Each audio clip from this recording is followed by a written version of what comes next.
ഈ ഉമ്മ മരിക്കോളല്ലേ നോക്കേണ്ടതുള്ളൂ, അധികം കാലൊന്നും ഇല്ലല്ലോ എന്ന തോന്നലാ നീ ചെയ്യുന്നത്. നിന്റെ ഉമ്മ നിന്നെ നോക്കിയത് നീ വളരട്ടെ എന്ന് ആഗ്രഹിച്ചുകൊണ്ടാ. രണ്ട് തോന്നലും രണ്ടും വ്യത്യസ്തമല്ലേ? യാ അല്ലാഹ്, ഇതൊക്കെ അള്ളാന്റെ ദീനെ പഠിപ്പിച്ചിട്ടുള്ളൂ. മുഅ്മിനീങ്ങളെ, മക്കളെ എഞ്ചിനീയറും ഡോക്ടർമാരൊക്കെ ആയിക്കോളി, പക്ഷെ ഇതൊക്കെ പറഞ്ഞു കൊടുക്കണം. എന്നാലേ അവർക്ക് നിങ്ങളെപ്പറ്റി ബോധം ഉണ്ടാവുള്ളൂ, കുടുംബം എന്താണെന്ന് അറിയുള്ളൂ. എന്റെ സ്വർഗത്തിലേക്ക് പോകാനുള്ള രണ്ട് വാതിലാണ് എന്റെ ഉമ്മയും വാപ്പയും എന്ന മക്കൾക്ക് അറിയണ്ടേ. നല്ല സർട്ടിഫിക്കറ്റ് കയ്യിലുണ്ട്, നല്ല ഹൈ പ്രൊഫൈൽ ജോബ് കയ്യിലുണ്ട്, നല്ല മുതലാളിയാണ് മകൻ.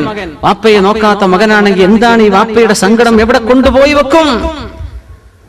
അപ്പോ സ്വന്തം ഉമ്മയുടെയും വാപ്പയുടെയും പുരക്ക് പോയി നിങ്ങൾ ഭക്ഷണം കഴിച്ചോളി, അതൊന്നും ഹറാമായി തിന്നുന്ന തീറ്റയല്ല, അതിലൊന്നും പ്രയാസപ്പെടേണ്ടതില്ല എന്ന് പരിശുദ്ധ ഖുർആൻ ഈ സൂറത്തുൻ നൂറിൽ 61-ാമത്തെ ആയത്തിൽ പഠിപ്പിക്കുകയാണ്. ഖാലും അങ്കിളാണ്, ഖാലത്തും ആന്റിയാണ് ഇംഗ്ലീഷിൽ. പക്ഷേ ആര് ഏത് വഴിക്കുള്ള ബന്ധം എന്ന് അറബിയിലെ വളരെ ഭംഗിയാണ് അറബ് ഭാഷ.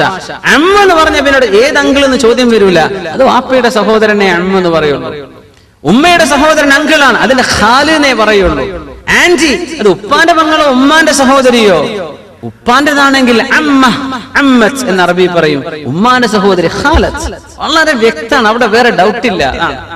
കസിൻ ബ്രദർ, കസിൻ സിസ്റ്റർ, ഏത് കസിൻ ബ്രദർ, ആരുടെ ചോദ്യം വരും, അതൊന്നും പ്രശ്നമില്ല. അറബിയിൽ വളരെ വ്യക്തമാണ്. അപ്പോ സഹോദരന്റെ വീട്, സഹോദരിയുടെ വീട്, അമ്മാവന്റെ വീട്, അമ്മായിയുടെ വീട്, ഈ വീട് വീട് എന്നിങ്ങനെ ആവർത്തിക്കുന്നത് എന്തിനാ? അതിന്റെ അർത്ഥം സഹോദരൻ വീട് വെച്ചാതെ എന്റെ വീടാന്ന് വിചാരിച്ച് നീ പോകണ്ട, അത് സഹോദരന്റേത് തന്നെയാണ്. നിന്റെ വീട് നീ വെക്കുന്നതാണ്. അമ്മായിയുടെ വീടാന്ന് പറഞ്ഞ് നീ ചെല്ല, അത് അമ്മായിയുടേതാണ്. പിതാവിന്റെ സഹോദരന്റെയും സഹോദരിയുടെയും അവർ ഓരോരുത്തരും അവരുടെ അധികാരത്തിലാണ് കിടക്കുന്നത്. ജ്യേഷ്ഠൻ വീട് വെച്ചാൽ മതി, എന്നാ പിന്നെ എനിക്കിൽ താമസിച്ചാൽ മതിയല്ലോ, അത് ജ്യേഷ്ഠന്റെ പൊരുത്തുണ്ടെങ്കിൽ നീ ചെയ്തോ, കുഴപ്പമില്ല. ജ്യേഷ്ഠന്റെ എന്റേതാന്ന് വിചാരിച്ച് നീ പെരുമാറണ്ട എന്നർത്ഥം. മിനിങ്ങളെ, നമ്മുടെ ഇവിടെയൊക്കെ ജോലി ചെയ്ത ഒരു സഹോദരൻ ഞാൻ പറഞ്ഞു എന്നല്ലേ, 10-30 കൊല്ലം ജോലി ചെയ്ത് അധ്വാനിച്ച് വീടുണ്ടാക്കി നാട്ടിൽ ചെന്ന് നോക്കുമ്പോ വീട് അനുജന്റെ പേരില്ല. ജ്യേഷ്ഠൻ അധ്വാനിച്ച് ഇവിടുന്ന് പൈസ കൊടുത്തുണ്ടാക്കി അവനെ ഏൽപ്പിച്ചു പണിയാൻ. നാട്ടിൽ രേഖകൾ ഉണ്ടാക്കാനാ പ്രയാസം. ആൾക്കാരെ വിചാരിക്കുന്നു ആധാരം ആരുടെ പേരില്ലാതെ അവന്റെ. എങ്ങനെ അള്ളാന്റെ മുമ്പിൽ എങ്ങനെ ഇത് രക്ഷപ്പെടും? ആ മനുഷ്യൻ കണ്ണുനീര് കരഞ്ഞിട്ട് വിഷയം പറഞ്ഞു, അത്ഭുതപ്പെട്ടു. കുറച്ചവൻ ഇങ്ങനെയുണ്ടോ ജ്യേഷ്ഠനുജന്മാർ? സ്വന്തം അനുജന്റെ പേരിലാക്കി ഇയാള് ജോലി നിർത്തിപ്പോവാണ്. ഇവിടെ ദുബൈയിലുള്ള ഒരാൾ സഹോദരൻ, മാഷാ അല്ലാഹ്, അള്ളാഹു അയാൾക്കത് പകരം ഖൈറായത് കൊടുക്കുമാറാകട്ടെ.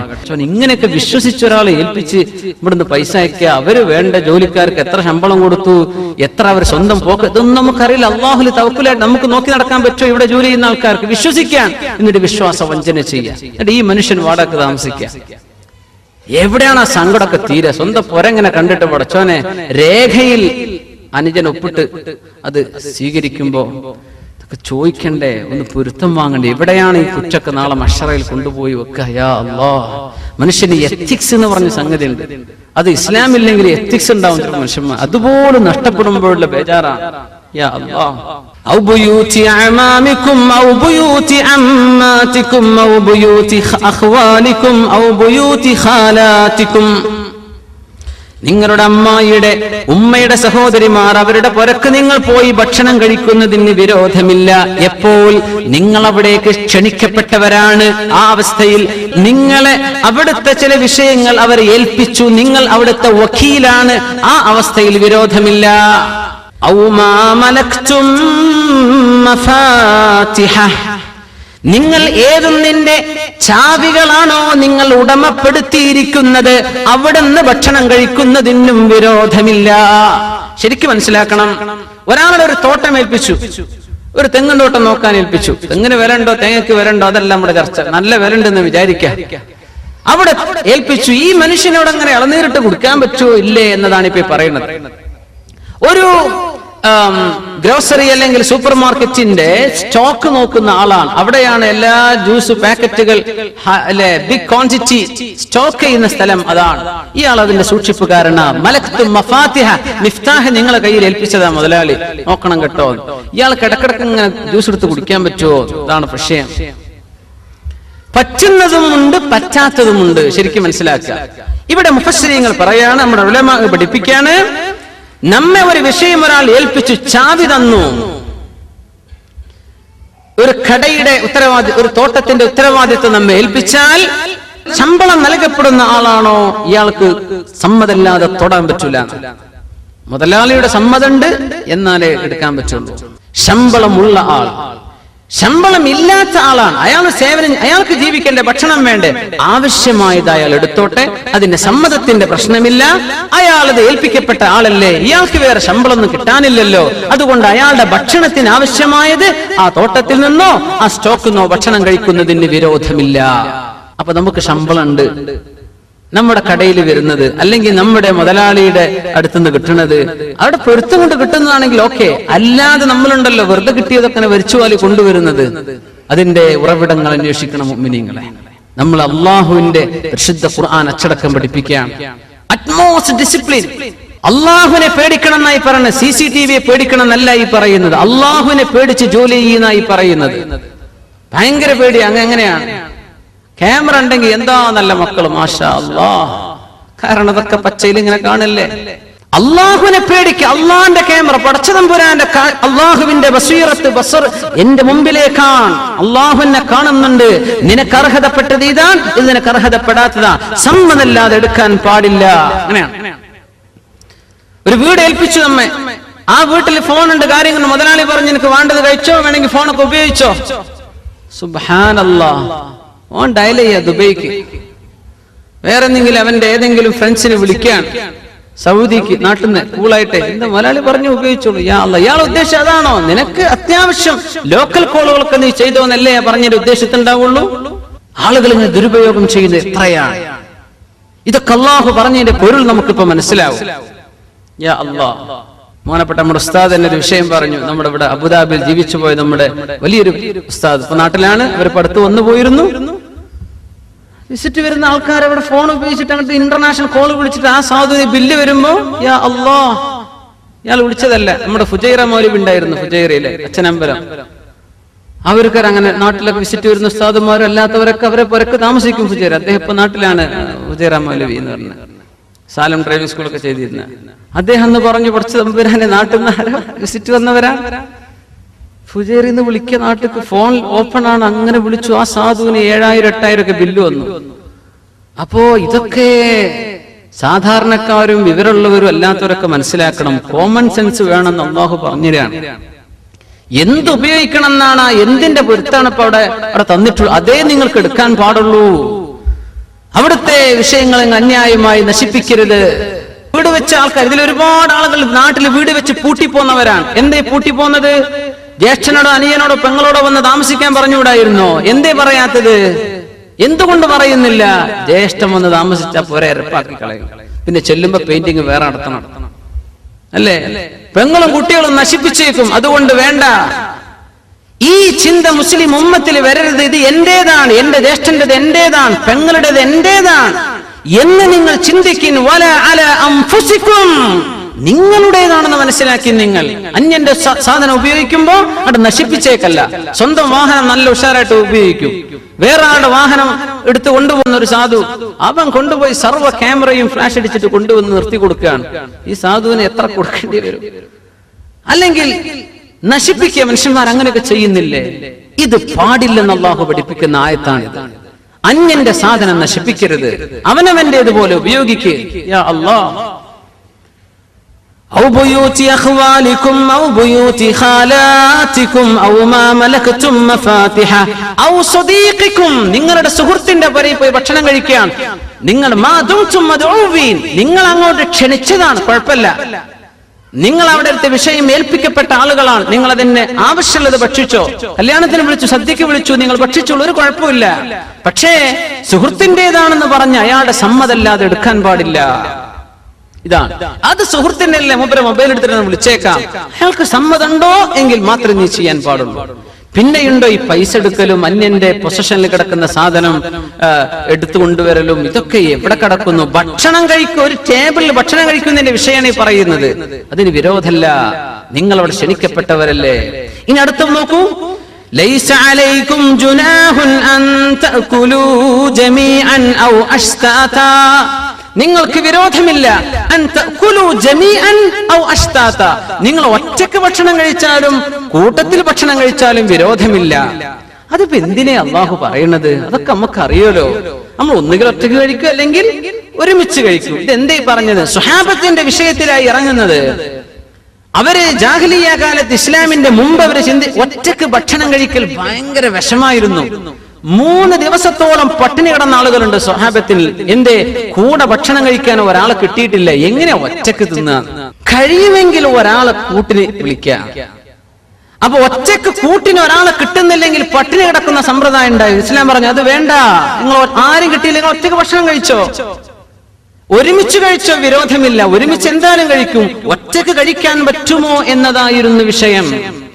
നമ്മൾ നേരെ നമ്മളുടേത് മാത്രം കുറച്ച് സാധനം വാങ്ങിയിട്ട് അവിടെ ഇങ്ങോട്ട് തിരിഞ്ഞിട്ട് ആരും കാണാതെ ഒറ്റക്ക് തിന്ന് മുഖം കഴിയുന്നു. പൂരാ ഇന്ന് വേണോന്ന് ചോദിച്ചിട്ട് ചിലപ്പോ വേണമെന്ന് പറയണ ചങ്ങാതിമാരായിരിക്കും ചിലപ്പോ, അതുകൊണ്ട് ചോദിക്കാതിരിക്കും. അതുകൊണ്ട് പൊന്നു മുമ്മിനിങ്ങളെ വേണ്ടാന്നെങ്കിലും പറഞ്ഞേക്കണം. എന്തിന് ഈ സുന്നത്ത് നഷ്ടപ്പെടണ്ട. ഹദീസാണ് അല്ലെ? നിങ്ങൾ ഒരാളുടെ ഭക്ഷണം രണ്ടാക്കും അത് മതി എന്നാണ്. ഒരാളുടെ ഭക്ഷണമേ വാങ്ങിയിട്ടുള്ളൂ, ഒരാളും കൂടെ വന്നു, അൽഹംദുലില്ലാ നമുക്ക് രണ്ടാൾക്ക് ഷെയർ ചെയ്യാം, അങ്ങനെ കഴിച്ചോളി. രണ്ടാൾക്കുള്ള ഭക്ഷണം ഉണ്ടോ, 3 ആൾ വന്നാലും അത് ധാരാളമുണ്ട്. ഹദീസ് റസൂലുള്ളാഹി സ്വല്ലല്ലാഹു അലൈഹി വസല്ലം 3 ആൾക്കുള്ള ഭക്ഷണം 4 ആൾക്കും അത് തന്നെ ധാരാളമാണ്. നമ്മൾക്ക് എത്രയാ വെച്ചു കൂട്ടുന്നത്? 5 ആള് വരുന്ന് പറഞ്ഞാൽ 15 ആൾക്കുള്ള ചോറ് റെഡിയാണ്. സുബ്ഹാനല്ലാഹ്, എന്നിട്ട് വേസ്റ്റ് ആക്കുക. കുറ്റകരമാണ് മുഅ്മിനീങ്ങളെ, കുറ്റകരമാണ്.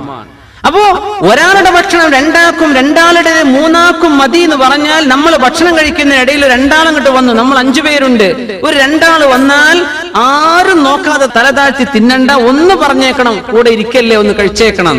കാരണം അവര് തിന്നാലും ഇതിൽ ബറക്കത്ത് അല്ലാഹു തരുമെന്ന് റസൂലുള്ളാഹി സ്വല്ലല്ലാഹു അലൈഹി വസല്ലം. അതിലുണ്ട് 2 ആളുടേത് 3 ആൾക്ക് മതി, 3 ആളുടെ ഭക്ഷണം 4 ആൾക്ക് ധാരാളമാണ്.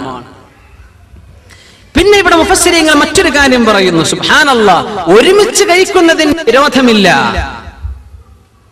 ഒരുമിച്ച് കഴിക്കുന്ന വിരോധമില്ല. അതിൽ ഒരാശയം കൂടെ പഠിക്കാനുണ്ട്. എന്തേ? നാട്ടിലൊക്കെ ഒറ്റക്കൊറ്റയ്ക്ക് ഇപ്പോ ചില കമ്പനികളൊക്കെ അങ്ങനെ ചെയ്യാറുണ്ട് അല്ലെ? ചില ഒരു എൻഡ് ഓഫ് ഇയർ സെലിബ്രേഷൻ ഒക്കെ വെക്കും. നമ്മള് മീറ്റിംഗ് ആണ്, അതുകൊണ്ട് ഒരാൾക്ക് ബഫേ ലഞ്ച് ഇത്രയാണ് കൊടുത്തേക്കണം, ആവശ്യമുള്ളതിൽ രജിസ്റ്റർ ചെയ്യാന്ന് പറയും. 100 ആൾ പോയാൽ 100 ആൾ അവനവന്റെ തിന്നത് അവനവൻ കൊടുക്കാൻ, അങ്ങനെ പിരിഞ്ഞു പോരുന്ന പാർട്ടികൾ ഉണ്ടാവും. അതല്ല, നമ്മൾ എല്ലാവരും ഭക്ഷണം കഴിക്കുക, എന്നിട്ട് നമുക്ക് ഈ ഈക്വലായിട്ട് വിഷയം ഡിവൈഡ് ചെയ്യാം. 100 റുപ്യ ബില്ല് വന്ന് നമ്മൾ 10 ആളുണ്ട്, ഓരോരുത്തരും 10 ദിർഹം വെച്ച് എടുക്കുക, 100 ബില്ല് ചെയ്തിട്ട് നമുക്ക് പോരാം. അങ്ങനെ കഴിക്കുന്ന ഒരു കഴിക്കൽ ഇതൊക്കെ സാധാരണ നടക്കുന്ന സംഗതിയല്ലേ? ലൈസ അലൈക്കും ജുന. ഇവിടെ ചില പ്രശ്നം വരും. ഇവർ എല്ലാവരും കഴിച്ചു, ഒരു പൊറാട്ട ദോശയൊക്കെ വായിച്ചു. പൊറാട്ടന്റെ ഗുണം ദോഷം എന്നല്ല ഞാൻ ഇവിടെ പറയുന്നത്, കഴിച്ചു സംഗതി പറയാം. ഒരുത്ത 2 എണ്ണം കഴിച്ചു, ഒരുത്ത 3 എണ്ണം കഴിച്ചു, ഒരുത്തം 12 എണ്ണം കഴിച്ചു. ബില്ലിട്ടപ്പോ എല്ലാവർക്കും ഒരേ ബില്ല്. പടച്ച തമ്പുരാന്, ഞാൻ ആകെ 1.5 തിന്നിട്ടുള്ളൂ, 12 എണ്ണം തിന്ന മനുഷ്യനും 10 റുപ്യ കൊടുക്കുന്നത്, ഞാനും 10. ഇത് വേണോ? അതിൽ കുഴപ്പമില്ല, സാരല്ല, നിങ്ങൾ ഒരുമിച്ച് തീരുമാനിച്ചതല്ലേ ഒരുമിച്ച് കഴിക്കാന്ന്. അതുകൊണ്ട് അങ്ങ് തസാമുഹ ചെയ്ത്, അത് വിട്ടുവീഴ്ച ചെയ്ത് കൊടുത്തേക്കണം, അത് സാരല്ല. പക്ഷെ പാടില്ലാത്തൊരു സംഗതി ഇവിടെ ഉണ്ട്. ഇവൻ എല്ലാം തിന്നു, മറ്റാള് പട്ടിണി കിടക്കുകയാണ്. അത് ചെയ്യാൻ പാടില്ല, അത് കുറ്റകരമാണ്. എല്ലാം ഒരുത്തങ്ങ് തിന്നുപോയി. അവർ സംഭവം പറയുന്നതിന് മുഫസ്സിരീൻ, ഒരാളുടെ വീട്ടിൽ കുറച്ച് മധുര പലഹാരങ്ങളൊക്കെ വെച്ചിട്ട് അയാൾ വീട്ടിൽ പറഞ്ഞു, അപ്പൊ വരട്ടോ അങ്ങ് ഭക്ഷണം കഴിക്കുന്നു പറഞ്ഞു പോയി. ഇവർ 2 ആളായിരിക്കണത്. ഇയാൾ 1 or 2 എടുത്ത് കഴിച്ച് നിർത്തി, മറ്റവൻ അങ്ങോട്ട് തിന്നൊരു തീറ്റ. പാത്രം 3/4 കാലിയായി. കടന്നു വരുന്ന ആൾക്ക് തോന്നൂലേ, പടച്ചം വരാനെ ആളുകളൊക്കെ വന്നിറങ്ങി പോകുന്ന വീടുകളാണെങ്കിൽ ഒക്കെ തീർത്താ പറ്റോ അല്ലെ? പുരക്കാരൊക്കെ വല്ല ബിസ്ക്കറ്റോ ചായ ചിപ്സൊക്കെ തരുമ്പോ മുഴുവൻ പടച്ചോനെ തന്ന സ്ഥിതിക്ക് മോശമാക്കാൻ പറ്റൂലല്ലോ എന്ന് വിചാരിച്ച് മുഴുവൻ തിന്ന, അത് പറ്റില്ല. അപ്പോ പുരക്കാരൻ വന്നപ്പോ ഇയാള് പറഞ്ഞു, അല്ലാ, ഈ മനുഷ്യൻ നിങ്ങളോട് ഭയങ്കര ഇഷ്ടമാണ് കേട്ടോ. ഒന്ന് പറഞ്ഞു കൊടുത്തു, നല്ല ഇഷ്ടമുള്ള ആളല്ലേ, നല്ലോണം തിന്നുള്ളൂ, അതുകൊണ്ട് എന്നെക്കാൾ നിങ്ങളോട് ഇഷ്ടം മൂപ്പർക്കാണ് കേട്ടോ എന്ന് തിരുത്തി കൊടുത്തു. കുഴപ്പമില്ല, അങ്ങനെ ചെയ്യുന്നതിന് കുഴപ്പമില്ല എന്നാ പറഞ്ഞതിന് അർത്ഥം. കാരണം ചീത്തപ്പേര് മറ്റാണ് സഹിക്കണ്ടേ, തിന്നതാരാ? ഇവൻ. യാ അല്ലാ, നിങ്ങൾ കൂട്ടമായിട്ടൊരു ബില്ലിട്ടിട്ട് ഭക്ഷണം കഴിക്കുകയാണ്, അവിടെ ഒരാൾ ഏറെയും കുറവും, ഒരു ഉരുളന്റെ വലുപ്പം കുറച്ചും കൂടുതൽ, ഇതൊന്നും അളക്കാൻ നിൽക്കല്ല, അതൊക്കെ വിട്ടുകൊടുത്തേക്ക്. അവൻ 15 നീ 2 നിന്നുള്ളൂ, ഒരു കുഴപ്പമില്ല. നിങ്ങൾ അഷ്താത്തൻ, നമ്മൾ എല്ലാരും ഒരുമിച്ച് കഴിക്കാന്നല്ലേ പറഞ്ഞത്, അതിലങ്ങോട്ട് സഹിച്ചേക്കണം. അതൊന്നും പിന്നെ പ്രശ്നമാക്കല്ല കേട്ടോ, അതൊന്നും പിന്നെ ഫേസ്ബുക്കിൽ ഇടരുത്. 12 തിന്നവനെ കാണുക, ഫോട്ടോ വെച്ചിട്ട് അതൊന്നും ഇടാൻ നിൽക്കണ്ട, അതൊക്കെ വിട്ടുകൊടുത്തേക്ക്.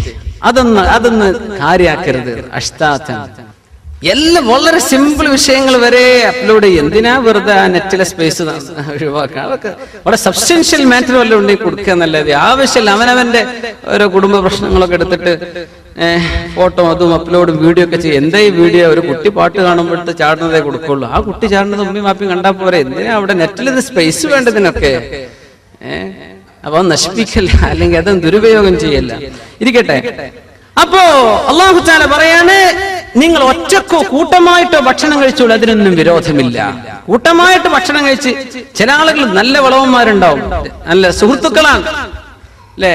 അപ്പോ ബസ് കയറി, അങ്ങനെ കണ്ടക്ടർ വരുന്നു, ഒരു സിറ്റി 5 റുപ്യ കൊടുത്തു. അപ്പൊ മറ്റേ ആള് മുമ്പില്, അല്ല ഞാൻ എന്റെ കൊടുത്തിട്ടുണ്ട് കേട്ടോ എന്ന് ഇവിടെ നിന്ന് പറയാ. എന്റെ ഈ കൊടുത്തോന്ന്, എന്റെ ഞാൻ കൊടുത്തിട്ടുണ്ട്. ഭക്ഷണം കഴിച്ച് ഒരുമിച്ച് ഭക്ഷണം കഴിക്കാൻ വേണ്ടി കയറിയതാ.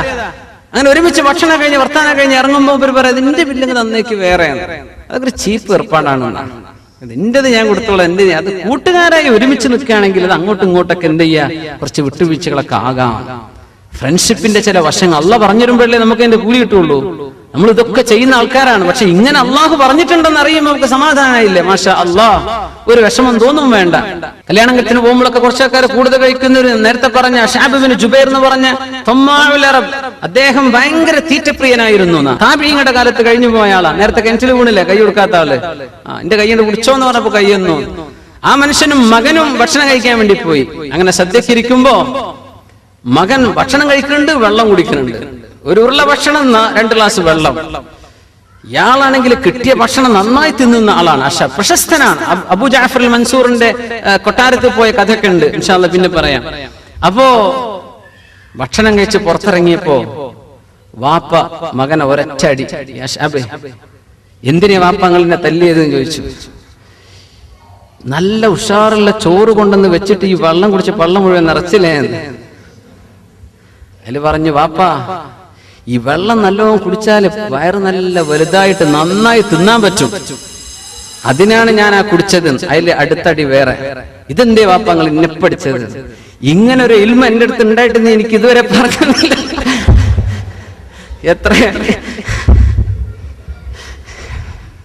എത്ര കല്യാണം മിസ്സായിപ്പോയി. കല്യാണത്തിന് വിളിച്ചാൽ ആൾക്കാർ നല്ലോണം തിന്നുന്ന ആൾക്കാരുണ്ടാവും, കുറച്ച് തിന്നുന്ന ആൾക്കാരുണ്ടാവും. അതൊക്കെ കല്യാണം നടത്തുന്ന ആൾക്കാർ സഹിച്ചേ പറ്റൂ. അതായി പറഞ്ഞതിന്റെ അർത്ഥം. അവിടെ ഒന്ന് പ്രശ്നം ഉണ്ടാക്കരുത്. യാ അല്ലാ, 500 ആൾക്ക് ചോറ് വെച്ചിട്ട് ചോറ് തേഞ്ഞില്ലാന്നോ ഇതൊന്നും പറഞ്ഞ് അവിടെ പബ്ലിസിറ്റി ചെയ്യല്ല. വന്ന ആള് ചിലപ്പോ 10 ആള്, ചിലപ്പോ 100 ആള്, ചിലപ്പോ ചെറുപ്പക്കാർ ചെക്കന്മാരൊക്കെ കോളേജ് കുട്ടികളൊക്കെ എന്ത് ചെയ്യും, നേരെ വരും. അവർക്ക് വിളിക്കേണ്ട ആവശ്യമൊന്നുമില്ല. നാട്ടിൽ അങ്ങനെയാണ്. ബൈക്കേറ്റ് വരും, അന്തസ്സിൽ വന്ന് വയറ് നിറച്ച് തിന്നു പോകും. അങ്ങനെയൊക്കെ കല്യാണം എത്രയോ കൊളാവുണ്ട്. അതൊന്നും ചെയ്തിട്ട് അത് ഹറാമാണ്. നിന്നെ ക്ഷണിച്ചിട്ടില്ല, അവിടെ പോകാൻ പാടില്ല. അങ്ങനെ കല്യാണങ്ങൾ ഇടങ്ങാറാക്കിയ മനുഷ്യന്മാരെ 100 ആൾക്ക് ഉണ്ടാക്കിയിട്ടുണ്ട്. 10-30 ആള് കൂട്ടത്തിൽ കയറി വന്നു. ആർക്കെങ്കിലും സെൻസർ ചെയ്യാൻ പറ്റുമോ? ഇവിടെ എയർപോർട്ടിലെ പോലെ കീക്കടിക്കാൻ പറ്റുമോ? ആരായി വന്നത്, ആരാ വിളിക്കപ്പെട്ടതല്ലാത്ത ചോദിച്ചാൽ ഭയങ്കര കേസായില്ലേ? നമ്മുടെ കൂട്ടർ ആരാന്നോലും ചോദിച്ചു. അല്ലാഹ്, കല്യാണം മുടങ്ങാനാവും മതി പിന്നെ. അപ്പോ ഇങ്ങനെയൊക്കെ ശ്രദ്ധിക്കണം. അന്യന്റെ ഭക്ഷണം പോയി തിന്നരുത് എന്നായി പറയുന്നത്. ലാ തഅകുലു അംവാലകും ബൈനകും ബിൽ ബാത്തിൽ. നിങ്ങൾ അന്യായമായിട്ട് മറ്റുള്ളവന്റേത് തിന്നാൻ പാടില്ല. നിങ്ങൾ വിളിക്കപ്പെട്ടോ, നിങ്ങൾക്ക് പൊരുത്തുള്ള സംഗതിയാണോ, തിന്നോളൂ. അടുത്തൊരു വിഷയം കൂടെ അല്ലാഹു തആല പറയാ, ഫഇദാ ദഖൽതും ബുയൂതൻ ഫസല്ലിമു അലാ അൻഫുസികും തഹിയ്യതൻ മിൻ ഇൻദില്ലാഹി മുബാറകതൻ ത്വയ്യിബഹ കദാലിക യുബയ്യിനുല്ലാഹു ലകുമുൽ ആയാതി ലഅല്ലകും തഅഖിലൂൻ. ഫഇദാ ദഖൽതും ബുയൂതൻ, നിങ്ങൾ വീടുകളിലേക്ക് കയറി ചെല്ലുമ്പോൾ, ഫസല്ലിമു അലാ അൻഫുസികും, നിങ്ങളുടെ ശരീരത്തോട് നിങ്ങൾ സലാം പറഞ്ഞേക്കണം. വീട്ടിലേക്ക് കയറി ചെല്ലുമ്പോ ശരീരത്തോട്, ശരീരം എന്റെ കൂടെ അല്ലെങ്കിലേ ഉണ്ടല്ലോ. വീട്ടിൽ കയറി ചെല്ലുമ്പോ എന്നോട് ഒറ്റക്ക് അങ്ങനെ പറഞ്ഞിടന്നാ മതിയോ? ഇതല്ല ഈ പറഞ്ഞതിന്റെ അർത്ഥം. നിങ്ങൾ മറ്റൊരാളിന്റെ വീട്ടിലേക്ക് ചെല്ലുമ്പോ അവരോട് പറയുന്ന സലാം, നിങ്ങൾ എന്താ പറഞ്ഞത്? അസ്സലാമു അലൈക്കും വറഹ്മത്തുള്ളാഹ്, അല്ലാഹുവിന്റെ സലാം നിങ്ങൾക്ക് അല്ലാഹു നൽകട്ടെ, അല്ലാഹുവിന്റെ രക്ഷ നിങ്ങൾക്ക് ഉണ്ടാകട്ടെ. ദുആയല്ലേ അത്? അത് നിങ്ങൾ മറ്റൊരാളോട് പറയുമ്പോൾ നിങ്ങൾക്കും അതിന്റെ കൂലി കിട്ടുന്നുണ്ടല്ലോ. അത് നിങ്ങളോട് തന്നെ ചെയ്യുന്ന സലാമ. തഹിയ്യതൻ മിൻ ഇൻദില്ലാഹി മുബാറകതൻ ത്വയ്യിബഹ, അല്ലാഹുവിൽ നിന്ന് ബറക്കത്തുള്ള അല്ലാഹുവിന്റെ ആ ഒരു ഗ്രീറ്റിംഗ്. തഹിയ്യ എന്ന് പറഞ്ഞ ഗ്രീറ്റിംഗ്, അല്ലാഹുവിന്റെ ഗ്രീറ്റിംഗ് അതങ്ങ് കൊടുത്തേക്കണം. ഒരു വീട്ടിലേക്ക് ചെല്ലുമ്പോ അവിടെ കയറി ചെന്നിട്ട് പിന്നെ അസ്സലാമു അലൈക്കും അല്ല, ചെല്ലുമ്പോഴേ സലാം പറഞ്ഞിട്ടും കയറിയേ. ഇത് മുമ്പ് അല്ലാഹു പറഞ്ഞതാണ്. 2 ആയത്തും കൂടെ കഴിഞ്ഞ് സൂറ അവസാനിപ്പിക്കുകയാണ്. അല്ലാഹു റിമൈൻഡ് ചെയ്യാണ്, സലാം പറയാൻ മറക്കരുത് കേട്ടോ. സല്ലിമു അലാ അൻഫുസികും തഹിയ്യതൻ മിൻ ഇൻദില്ലാഹി മുബാറകതൻ ത്വയ്യിബ കദാലിക യുബയ്യിനുല്ലാഹു ലകുമുൽ ആയാതി ലഅല്ലകും തഅഖിലൂൻ. അല്ലാഹു നിങ്ങൾക്ക് ഇങ്ങനെ കാര്യങ്ങൾ വ്യക്തമാക്കി തരികയാണ്. സലാം പറയണം. ഒരു വിഷയം നമ്മൾ സലാമിലൂടെ മനസ്സിലാക്കേണ്ടത് അസ്സലാമു അലൈക്കും എന്ന് പറയുന്നത് ദുആ ആണ്. അത് അല്ലാഹുവിന്റെ മലക്കുകൾ രേഖപ്പെടുത്തും. നമ്മളൊരു ദിവസം 30 കോൾ ചെയ്യുന്നു എന്ന് വിചാരിക്കുക, ഫോൺ അറ്റൻഡ് ചെയ്യുന്നുണ്ട്. അത് റിസീവ് ചെയ്യുമ്പോഴും നമ്മൾ അങ്ങോട്ട് കൊടുക്കുമ്പോഴും ഒരു അസ്സലാമു അലൈക്കും വറഹ്മത്തുള്ളാഹ്, അസ്സലാമു അലൈക്കും എന്നാ പറയേണ്ടത്. മറുപടി പറയണം അസ്സലാമു അലൈക്കും വറഹ്മത്തുള്ളാഹ്. ഇനി പറയുന്ന ആൾ അസ്സലാമു അലൈക്കും വറഹ്മത്തുള്ളാഹ്, മടക്കുന്ന ആള് വഅലൈക്കും അസ്സലാം വറഹ്മത്തുള്ളാഹി വബറകാതുഹു. കഴിഞ്ഞു. ഇനി ഒരാൾ മുഴുവൻ അങ്ങ് പറഞ്ഞാൽ വഅലൈക്കും അസ്സലാം വറഹ്മത്തുള്ളാഹി വബറകാതുഹു, അത്രയേ ഉള്ളൂ. പിന്നെ വമഗ്ഫിറതുഹു വജന്നതുഹു അങ്ങനെയൊക്കെ പറയാം. പക്ഷെ അതെന്തില്ല, അഷ്റഫുൽ ഖൽഖ് സല്ലല്ലാഹു അലൈഹി വസല്ലം പഠിപ്പിച്ചത് സലാമിന്റെ ഭാഗത്തിൽപ്പെട്ടതല്ല. അങ്ങനെ ദ്വാരക്കിന് കുഴപ്പമൊന്നുമില്ല. പക്ഷേ അത് പറഞ്ഞാൽ അള്ളാന്റെ മലക്കുകൾ രേഖപ്പെടുത്തല്ലേ. നമ്മൾ ഫോൺ ചെയ്തു ഹലോ, അള്ളാന്റെ മലക്കുകൾ അപ്പം നോക്കും, പഠിച്ചോനെ ഈ ഹലോ എന്നതിന് കൂലി അള്ളാഹ് വെച്ചിട്ടുണ്ടോ, നോക്കുമ്പോ കാണുന്നില്ല. ബോൺജൂർ, ഗുഡ് മോർണിംഗ്, ഗുഡ് ആഫ്റ്റർനൂൺ, ഇതിനൊന്നും കൂലി അള്ളാഹ് കുഴപ്പമൊന്നുമില്ല, മോശമല്ല, പക്ഷെ അതിന് കൂലി എഴുതേണ്ടതുണ്ടോ? ഇല്ല. അസ്സലാമു അലൈക്കും, യാ അല്ലാഹ് ഒരു സലാം പറഞ്ഞു, വൽ ഹസനതു ബിഅശ്രി അംസാലിഹാ, ഒരു നന്മക്ക് 10 കൂലി, കടക്കട്ടെ 10 കൂലിയായി. 10 കോള് വന്നാൽ 100 കൂലി കിട്ടിയ ഒരു ദിവസം. ഒരു ഇൻകമിങ് ഔട്ട് ഗോയിങ്ങും അങ്ങനെ 10 കിട്ടിയാൽ എത്രയായി? 200 കൂലിയായി. എത്ര ഫോൺ നമ്മൾ അറ്റൻഡ് ചെയ്യുന്നുണ്ട്. ഒരു അസ്സലാമു അലൈക്കും പറയാം, ആളുണ്ടോ അല്ലേ എന്നൊക്കെ അറിയാൻ ഹലോ എന്നൊക്കെ തുടങ്ങി കൂലി, കുഴപ്പമില്ല. കഴിഞ്ഞാൽ പിന്നെ ഉടനെ അസ്സലാമു അലൈക്കും വറഹ്മത്തുള്ളാഹി, അസ്സലാമു അലൈക്കും, അള്ളാന്റെ രക്ഷങ്ങൾക്ക് ഉണ്ടാകട്ടെ. ഇത് സലാം പറഞ്ഞാൽ ഇന്ന് മനുഷ്യർ ഏറ്റവും സംസാരത്തിന്റെ കാലാണ് അല്ലെ. ഫോൺ ചെയ്തുകൊണ്ടേയിരിക്കുകയാണ്, വിളിച്ചുകൊണ്ടേയിരിക്കുകയാണ്. യാ അല്ലാഹ്, ശരാശരി ഒരു മനുഷ്യൻ ഒരു ദിവസം 4000-ലേറെ വാക്കുകൾ ഇങ്ങനെ ഫോണിലൂടെ പറയുന്നുണ്ടെന്ന് ഈ ഫോണിന്റെ ആൾക്കാർ. പിന്നെ ഫോണുമ്മ തന്നെ ഇത്തിക്കാഫിരിക്കുന്ന ആൾക്കാരതല്ല ഈ പറഞ്ഞത്. 3-4 മണിക്കൂറൊക്കെ അങ്ങനെ വിളിച്ച്, നേരത്തെ പറഞ്ഞ കസേരട്ട് കൊടുത്ത് ഓടുന്ന നാട്ടിലെ ഫോൺ എടുത്ത ആൾക്ക് കസേരട്ട് വെച്ച് കൊടുക്കണം. ഈ ഇരുന്നേക്കണം കുറച്ച് കഴിഞ്ഞ്, അതിപ്പോഴും നിർത്താൻ പോണ കോളല്ല, നെറ്റാണ്. യാ അല്ലാഹ്, അങ്ങനെ ഇടങ്ങാറാക്കുന്നത് ചെയ്യരുത് നമ്മൾ പറഞ്ഞിട്ടുണ്ട്, ഞാൻ ആവർത്തിക്കല്ല. സലാം പറയാ, സലാം പറഞ്ഞിട്ട് തുടങ്ങുക. വീട്ടിൽ കയറുമ്പോ സലാം പറയാ, വീട്ടിൽ നിന്ന് ഇറങ്ങുമ്പോ സലാം. ആരോട്? വീട്ടുകാരോട്. ഇവിടെ ഉലമാ പഠിപ്പിക്കുകയാണ്, നമ്മളൊരു പുതിയ വീട്ടിലേക്ക് ചെല്ലുകയാണ്. നമ്മുടെ വീട് പണി കഴിഞ്ഞ് എഞ്ചിനീയർ കീ നമ്മുടെ കയ്യിൽ തന്നു, അൽഹംദുലില്ലാ, ആ പുരയ്ക്ക് കിടക്കുകയാണ്. അവിടെ ആരെങ്കിലും ഉണ്ടോ? ആരുമില്ല. നിങ്ങളാണ് ആദ്യം കിടക്കുന്നത്. അവിടെ ഒരു കാര്യം കൂടെ പറയണം, മാഷാ അല്ലാഹ് ലാ ഖുവത ഇല്ലാ ബില്ലാഹ്, ഇത് പറയാ. എന്നിട്ട് വാതിൽ തുറന്ന് കിടക്കുമ്പോ അസ്സലാമു അലൈനാ വഅലാ ഇബാദില്ലാഹി സ്വാലിഹീൻ. ഇതാണ് ആൾപ്പാർപ്പില്ലാത്ത പുരയ്ക്ക് ചെല്ലുമ്പോഴുള്ള സലാം. അസ്സലാമു അലൈനാ വഅലാ ഇബാദില്ലാഹി സ്വാലിഹീൻ. ഇത് പരിചയമുള്ളൊരു വാക്കാണല്ലോ. എവിടെയുണ്ട്? അത്തഹിയാത്ത് ഓതുമ്പോ അസ്സലാമു അലൈനാ വഅലാ ഇബാദില്ലാഹി സ്വാലിഹീൻ. ഒരു സ്റ്റോർ റൂം തുറക്കുകയാണ്. ഒന്നുമില്ല, അള്ളാന്റെ ജിന്നുകൾ ഉണ്ടാകാം, മലക്കുകൾ ഉണ്ടാകാം, ഇല്ലാതിരിക്കാം, ആരുമില്ല എന്ന് വിചാരിക്കാം. അസ്സലാമു അലൈനാ, നമ്മുടെ മേൽ അള്ളാന്റെ രക്ഷ ഉണ്ടാകട്ടെ. വഅലാ ഇബാദില്ലാഹി സ്വാലിഹീൻ, അള്ളാന്റെ സ്വാലിഹീങ്ങളായ മറ്റടിമകൾ, മനുഷ്യരാവാം, ജിന്നുകളാകാം, മലക്കുകളാകാം, ആരുമാകാം. അവിടെ വീട്ടുകാരെങ്കിലും ഉണ്ടെങ്കിൽ അവരോട് അസ്സലാമു അലൈക്കും വറഹ്മത്തുള്ളാഹി സലാം പറഞ്ഞിട്ടേ കിടക്കാവൂ. അത് ബറക്കത്താണ്, ബറക്കത്താണ്. റസൂലുള്ളാഹി സ്വല്ലല്ലാഹു അലൈഹി വസല്ലം പറയുന്ന ഹദീസ് നോക്കൂ, ഇദാ ദഖല അർ-റജുലു ബൈതഹ, ഒരാൾ വീട്ടിലേക്ക് കടക്കുമ്പോൾ ഫദകറല്ലാഹ ഇൻദ ദഖൂലി, വീട്ടിൽ കടക്കുമ്പോൾ അല്ലാഹുവിനെ ഓർത്താൽ, വഇൻദ തആമിഹി, ഭക്ഷണം കഴിക്കുമ്പോൾ അല്ലാഹുവിനെ ഓർത്താൽ, ഖാല ശൈത്താൻ, പിശാച് വിളിച്ചു പറയും, ലാ മബീത ലക്കും വലാ അശാ, നിങ്ങൾക്ക് ഈ വീട്ടിൽ ഭക്ഷണമില്ല, നിങ്ങൾക്ക് ഇവിടെ താമസവും ഇല്ല എന്ന് പിശാച് തന്റെ അനുയായികളോട് പറഞ്ഞു കൊടുക്കും. എന്തേ? വരക്കാരൻ കടന്നു തന്നെ സലാം പറഞ്ഞിട്ടാണ്. പിന്നെ അവര് ഭക്ഷണം കഴിക്കുമ്പോൾ ബിസ്മി ചൊല്ലി. അപ്പോ ബിസ്മി ചൊല്ലി ഭക്ഷണം കഴിച്ചാൽ പിശാച് അത് തിന്നൂല, പിശാചിന് തിന്നാൻ പറ്റൂല. നിങ്ങൾ സലാം ചൊല്ലാതെ പുരക്ക് കിടന്നാൽ നിങ്ങളുടെ കൂടെ ആര് കിടക്കുന്നുണ്ട്? പിശാച് കൂടെ കിടക്കുന്നുണ്ട്. അപ്പോഴാണ് പിന്നെ വീട്ടിൽ നിന്നും കച്ചറയാണ്, പ്രശ്നം. എന്തേ സലാം പറയാതെ വീട്ടിൽ കിടക്കണത്? പിന്നെ കാണുന്നത് മുഴുവൻ ദേഷ്യാണ്, പിന്നെ ഏറാണ്, പിടുത്തമാണ്, പിന്നെ കണ്ടതിനും തൊട്ടതിനൊക്കെ പരാതിയാണ്. എന്തേ വിഷയം? കയറുമ്പോ സലാം പറഞ്ഞോ? എത്ര ദുആകളുണ്ടെന്നാണ്. റസൂലുള്ളാഹി സ്വല്ലല്ലാഹു അലൈഹി വസല്ലം തങ്ങൾ പറയുമായിരുന്നു, ഒരാൾ വീട്ടിലേക്ക് കയറുമ്പോൾ പറയണം, അല്ലാഹുമ്മ ഇന്നി അസ്അലുക ഖൈറൽ മൗലജി വഖൈറൽ മഖ്റജി, അല്ലാഹുമ്മ ഇന്നി അസ്അലുക ഖൈറൽ മൗലജി വഖൈറൽ മഖ്റജ് ബിസ്മില്ലാഹി വലജ്നാ വബിസ്മില്ലാഹി ഖറജ്നാ വഅലാ റബ്ബിനാ തവക്കൽനാ. ഒക്കെ ചൊല്ലാനുള്ളതാണ്. അല്ലാഹുവേ, നല്ല ഒരു പ്രവേശനം ഞാൻ നിന്നോട് ചോദിക്കാൻ. ഭാര്യന്റെ അടുത്ത് അടി കിട്ടരുത് അല്ല, അവിടെ പ്രശ്നം ഉണ്ടാവരുത്. വീട്ടിൽ ബറക്കത്ത് വേണം. അത് ആശ്വാസത്തിന്റെ വീടല്ലേ. ബൈത്ത് എന്ന് പറഞ്ഞ ആശ്വാസം കിട്ടേണ്ട സ്ഥല. ചെറുപ്പക്കാർക്ക് വീട്ടിൽ ഇത് കിട്ടാത്തപ്പോഴാ റോട്ടിലേക്ക് ഇറങ്ങുക. പാതിര നേരോളം റോട്ടിൽ നിന്നിട്ട് അവസാനം ഉറങ്ങാൻ വേണ്ടി അകത്തേക്ക് വരും. എന്റെ വീട്ടിന്റെ ഉള്ളിൽ യാതൊരു സമാധാനവും ഇല്ല. അവിടെ ചെന്നാൽ പരാതിയും പ്രശ്നങ്ങളും തല്ലും പിടുത്തവും ഇതൊക്കെ തന്നെയാ. എന്നാ പിന്നെ പുറത്തായിക്കൊള്ളാം. എന്തേ ഇങ്ങനെയൊക്കെ ഒഴിവായി കിട്ടണമെങ്കിൽ എന്ത് ചെയ്യണം? ഈ സലാം പറയണം. അസ്സലാമു അലൈക്കും എന്ന് പറയാം. വീട്ടിൽ കയറിയ ദുആ ചൊല്ലാൻ സമയം കിട്ടൂല. വാതിൽക്കൽ തന്നെ ദുആ ഇറക്കുക. അല്ലാഹുമ്മ ഇന്നി അസ്അലുക ഖൈറൽ മൗലജി വഖൈറൽ മഖ്റജ് ബിസ്മില്ലാഹി വലജ്നാ വബിസ്മില്ലാഹി ഖറജ്നാ വഅലാ റബ്ബിനാ തവക്കൽനാ. ഇത് ചൊല്ലണം. മറ്റൊരു ഹദീസിലുണ്ട്, സൂറത്ത് ഖുൽ ഹുവല്ലാഹു അത് പഠിപ്പിക്കുമ്പോൾ റസൂലുള്ളാഹി സ്വല്ലല്ലാഹു അലൈഹി വസല്ലം പറഞ്ഞു, ഒരു സ്വഹാബി വന്ന് പറഞ്ഞു, നബിയെ, പൈസല്ല നബിയെ, ഭയങ്കര ദാരിദ്ര്യമാണ്. പൈസല്ല നബിയെ, ദാരിദ്ര്യമാണ്. അല്ലാഹുവിന്റെ റസൂൽ പറഞ്ഞു, നിങ്ങൾ വീട്ടിലേക്ക് കയറുമ്പോ വീട്ടുകാരോട് സലാം പറയാ. കയറിയ ഉടനെ ഒരു പ്രാവശ്യം ഖുൽ ഹുവല്ലാഹു അഹദ് സൂറത്ത് ഓതുകയും ചെയ്യുക. ഫഅദറല്ലാഹു അലൈഹിൽ മാൽ ഹത്താ ഫാദ അലാ ജിറാനിഹി. ആ ഹദീസിൽ മഹാന്മാർ പഠിപ്പിക്കുകയാണ്, അയാൾക്ക് അല്ലാഹു ഒരുപാട് സമ്പത്ത് കൊടുത്തു, അയൽവാസികൾക്കും കിട്ടി ഒരുപാട് സമ്പത്ത്. എങ്ങനെ? ഓരോ തവണ വീട്ടിൽ കയറുമ്പോഴും ഒരു ഖുൽ ഹുവല്ലാഹു അഹദ്. അൽ ബഖറ ഓതാനാ പറഞ്ഞതെങ്കിൽ നമ്മൾ പറ്റൂല എന്ന് പറഞ്ഞേനെ അല്ലേ? ഖുൽ ഹുവല്ലാഹു അഹദ് സൂറ ഇത്ര ഓതാൻ എളുപ്പമുള്ള സൂറ.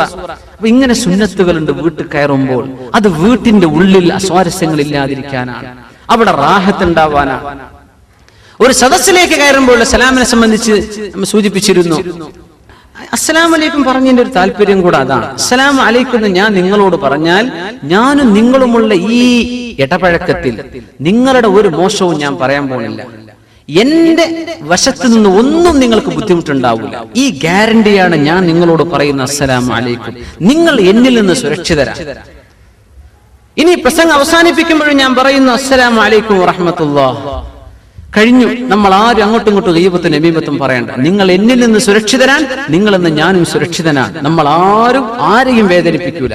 ഇത് ഗ്യാരണ്ടിയാണ്. ഇത് പറഞ്ഞിട്ട് ഒരു സദസ്സിലേക്ക് വരുന്ന അസ്സലാമു അലൈക്കും ഈ പറഞ്ഞതിനർത്ഥം എന്താ? ഞാൻ വരുന്നുണ്ട് കേട്ടോ, എന്നെ കൊണ്ടൊരു ഉപദ്രവം നിങ്ങൾക്ക് ഉണ്ടാവില്ല കേട്ടോ, അത് ഉറപ്പിച്ചോളൂ. ഇങ്ങനെ വരുന്ന ആൾക്കാർ വിത്തനുണ്ടാക്കി പോയാൽ എന്ത് ചെയ്യും? അതാണ് ഇസ്ലാമിന്റെ സലാം. എന്തൊരു മഹത്തരമാണ്.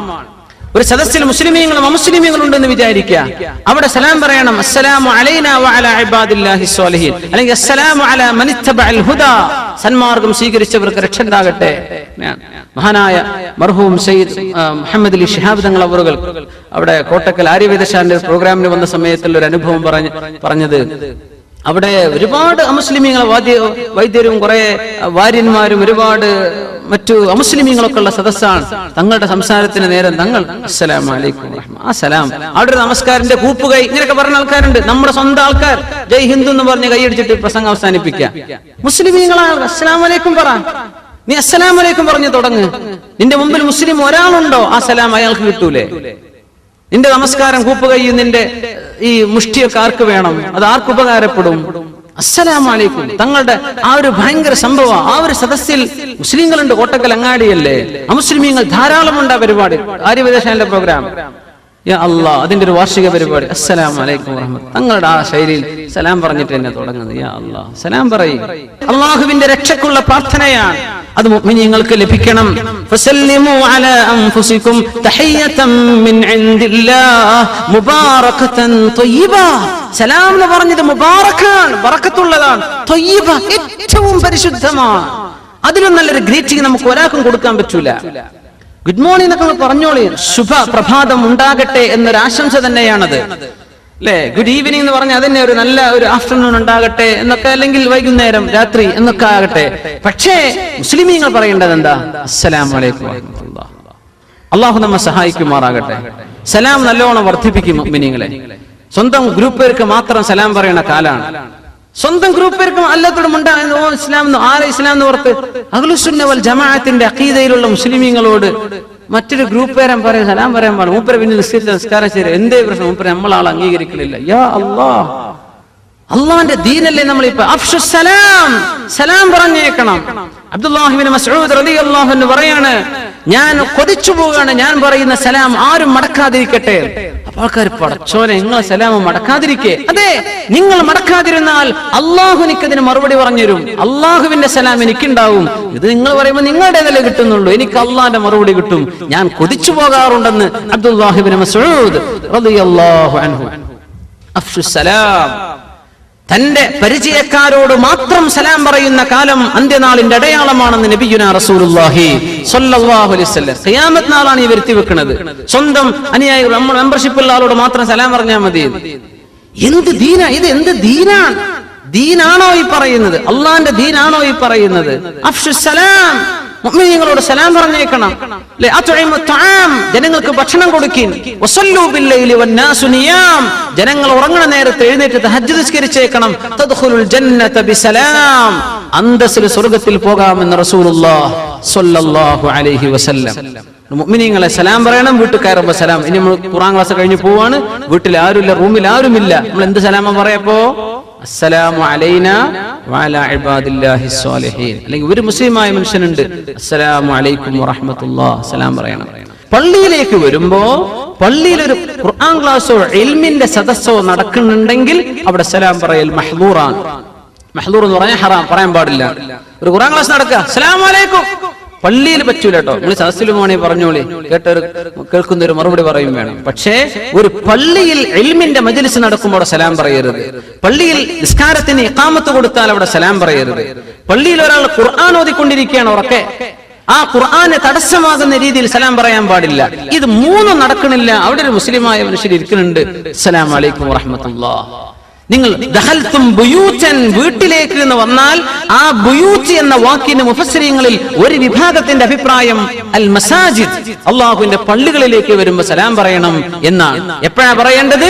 അവിടെ ഒരു ഇൽമിന്റെ സദസ്സ് നടക്കണില്ല, നിസ്കാരത്തിന് ഇഖാമത്ത് കൊടുത്തിട്ടില്ല, നിസ്കാരം നടക്കുന്നില്ല, പിന്നെ അവിടെ ഒരു ഖുർആൻ ഓത്ത് നടക്കണില്ല എങ്കിൽ നിങ്ങൾ അവിടെ സലാം പറഞ്ഞേക്കണം.